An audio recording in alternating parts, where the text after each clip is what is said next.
শ্রীমদ্ ভগবদ্ গীতা এমন একটি ধর্মগ্রন্থ যা মানুষকে সঠিক পথে চলতে শেখায়।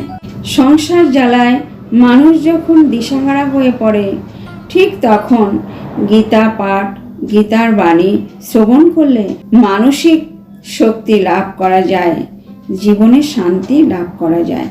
শ্রীমদ্ ভগবদ্ গীতায় মোট 18টি অধ্যায়, 700টি শ্লোক রয়েছে, যা সবার পক্ষে পড়া ও বোঝা একটু কঠিন হয়ে পড়ে। আজ শ্রীমদ্ ভগবদ্ গীতার বেশ কয়েকটি শ্লোক সাধারণ বাংলা ভাষায় আপনাদের সাথে আলোচনা করতে চলেছি, যা সকলের জীবনের প্রতিটি পদক্ষেপে কাজে লাগবে। আমি নিশ্চিত ভিডিওটি দেখার পর আপনারা অবশ্যই মানসিক শান্তি লাভ করবেন। প্রিয় ভক্তগণ, তাহলে আসুন এবার জেনে নেই শ্রীমদ্ ভগবদ্ গীতার অতীব মূল্যবান কিছু কথা। ভগবান শ্রীকৃষ্ণ বলেছেন, যে ব্যক্তির মধ্যে জ্ঞানের অভাব এবং ঈশ্বর বিশ্বাস নেই, সে ব্যক্তি কখনো জীবনে সুখ ও সাফল্য লাভ করতে পারে না। কে কি করছে, কিভাবে করছে এবং কেন করছে, এসব থেকে যত দূরে থাকবে ততই সুখী হবে। মোহ বা টান তার উপর অনুভব করো যার উপর তোমার অধিকার আছে। যার উপর তোমার অধিকার নেই তার উপর মোহ বা টান অনুভব করা উচিত নয়। যারা অন্যের কষ্ট বোঝে, যাদের মমতা আছে এবং হৃদয় থেকে যারা শুদ্ধ, তাদের আর জন্ম নিতে হয় না। তোমার কর্মই তোমার আসল পরিচয়, না হলে এক নামে তো হাজার মানুষ আছে। যা হবার তা হয়েই থাকে, আর যা হবার নয় তা কখনোই হয় না। এই দৃঢ়তা যাদের মনে থাকে তারা কখনোই চিন্তা করে না। কর্ম এমন একটি ফসল যা একজন ব্যক্তিকে যে কোনো পরিস্থিতিতে কাটতেই হয়। তাই সর্বদা ভালো বীজ বপন করুন যাতে ফসল ভালো হয়। বস্তু সম্পর্কে চিন্তা করে মানুষ তাদের প্রতি আসক্ত হয়ে পড়ে। এই কারণে তাদের মধ্যে কামনা বাসনা তৈরি হয় এবং কামনা বাসনা বিঘ্নিত হলে ক্রোধ উৎপন্ন হয়। ভালোবাসা সর্বদা ক্ষমা চাইতে পছন্দ করে এবং অহংকার সর্বদা ক্ষমা চাওয়াতে পছন্দ করে। মৌন থাকাই তার প্রতি শ্রেষ্ঠ উত্তর, যে আপনার কথার মূল্য দেয় না। হে পার্থ, যাদের ভক্তিতে বিশ্বাস নেই তারা আমাকে লাভ করতে পারে না। তাই তারা জন্ম মৃত্যুর পথে এই ভৌতিক জগতে বারবার আসতে থাকে। ভগবান শ্রীকৃষ্ণ গীতায় বলেছেন, হে অর্জুন, যারা আমার পরম ভক্ত, যারা সর্বদা আমাকে স্মরণ করে এবং একক চিত্তে আমার উপাসনা করে, আমি স্বয়ং তাদের প্রত্যেকের কল্যাণের উত্তর দায়িত্ব গ্রহণ করি। যতটা সম্ভব চুপ থাকাই ভালো, কারণ কথাই মানুষকে সব থেকে বেশি অপরাধ করতে বাধ্য করে। ভালো কাজ করার পরও মানুষ শুধু তোমার খারাপ কাজগুলোই দেখবে। তাই লোকে কি বলবে তাতে কান দিও না, নিজের কাজ করে যাও। তুমি আজ যে কর্ম করছো তার ফল তুমি কাল অবশ্যই পাবে।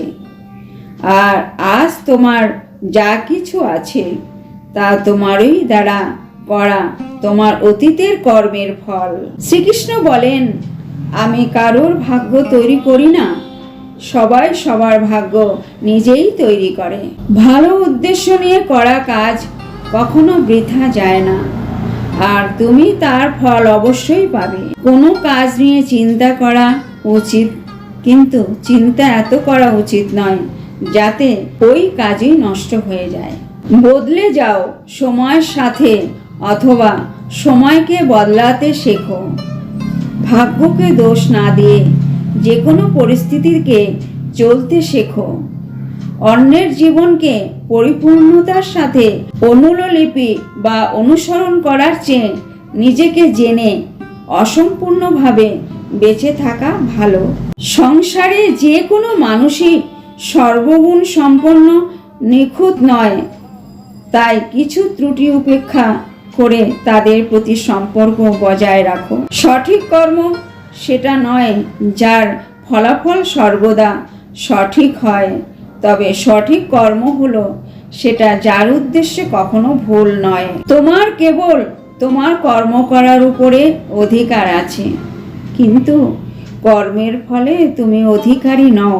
না তুমি নিজেকে তোমার কর্মের ফলের কারণ মনে করো, আর না কখনো কর্ম না করার প্রতি আসক্ত হইও। মানুষ নয় তার কাজ ভালো বা মন্দ হয়, আর মানুষের কর্ম অনুযায়ী সে তার ফল পায়। যখন ভবিষ্যৎ অন্ধকার দেখাতে শুরু করে তখন তোমার বর্তমানের দিকে মনোনিবেশ করতে হবে। চেষ্টা করো, সমাধান বের করো। আজ না হলে কাল বের হবে। অর্জুনের তীরের মতো মরুভূমির থেকেও জল বেরিয়ে আসবে। যখন আমাদের মন দুর্বল হয় তখন পরিস্থিতি একটি সমস্যা হয়ে দাঁড়ায়, আর যখন মন স্থিতিশীল থাকে তখন পরিস্থিতি একটি পরীক্ষা হয়ে দাঁড়ায়। কিন্তু যখন আমাদের মন মজবুত হয় তখন পরিস্থিতি সুযোগ তৈরি করে। জীবনের সবচেয়ে বড় ভুল সেটাই যেটা থেকে আমরা কিছুই শিখি না। হে ভরতবংশী, দেহের মধ্যে থাকা জীবাত্মাকে কখনো হত্যা করা যায় না, তাই কোনো জীবের জন্য তোমার দুঃখ করার দরকার নেই। মানুষের মানবতা ঠিক ওই সময় নষ্ট হয়ে যায় যখন সে অন্যের দুঃখে আনন্দ পায়। সময় শেখায় জীবন কারোর জন্য অপেক্ষা করে না, আর না কারোর জন্য থামতে পারে। জীবনও তার সাথেই খেলে। যে খেলোয়াড় সেরা হয়। কষ্ট সবার একই রকম, কিন্তু আত্মবিশ্বাস সবার আলাদা আলাদা। কেউ হতাশ হয়ে ছিন্ন ভিন্ন হয়ে যায়, আবার কেউ সংগ্রাম করে জ্বলে ওঠে। মানুষকে তার কর্মের সম্ভাব্য ফলাফলের দ্বারা প্রাপ্ত জয় পরাজয়, লাভ ক্ষতি, সুখ দুঃখ ইত্যাদি সম্ভাব্য পরিণতি ভেবে চিন্তাগ্রস্ত হওয়া উচিত নয়। তুমি যদি তোমার ভুল থেকে কিছু শেখো তবে ভুলই হবে তোমার সিঁড়ি, আর তুমি যদি না শেখো তবে ভুলগুলো সাগর হয়ে যাবে। সিদ্ধান্ত তোমার উপর উঠবে নাকি ডুববে। মানুষের উচিত ফলাফলের চিন্তা না করে লোভ লালসা ছাড়া ও নিঃস্বার্থে ন্যায় পরায়ণ হয় তার কর্তব্য পালন করা। যেমনভাবে আলোর জ্যোতি অন্ধকারে চকমক করে, ঠিক তেমনি সত্য চকমক করে। তাই মানুষকে সর্বদা সত্যের পথেই চলা উচিত। সমস্যাগুলি ততটা শক্তিশালী নয় ততটা আমরা মনে করি।